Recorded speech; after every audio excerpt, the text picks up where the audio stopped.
आजच्या व्हिडिओमध्ये आपण झटपट बनणारी ज्वारीचे डोसे कसे बनवायचे हे बघणार आहोत.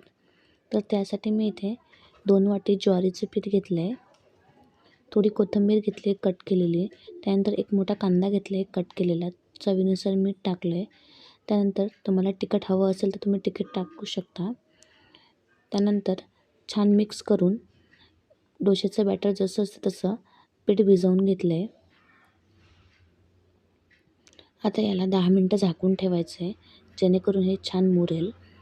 10 मिनटानंतर पीठ आपलं छान मुरलं आहे. आता तव्यावरती थोडा टिश्यू पेपरने तेल लावून घेते. त्यानंतर चमच्याने बॅटर टाकून घेते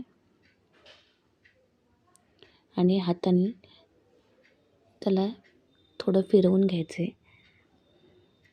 त्यानंतर थोडं बाजूने थोडंसं तूप लावते आणि वरती पण थोडंसं तूप लावून घेते डोशावरती. यानंतर डोसा पलटून घ्यायचा आहे. डोसा छान दोन्ही पण साईडने भाजून घ्यायचा आहे. तर तयार आहे आपला इन्स्टंट बनणारा ज्वारीचा डोसा. तुम्ही पण ही रेसिपी एकदा नक्की बनवा. व्हिडिओ कसा वाटल्यास कमेंटमध्ये सांगा. व्हिडिओला लाईक करा, चॅनलला सबस्क्राईब करा. चला तर भेटूया नेक्स्ट व्हिडिओ.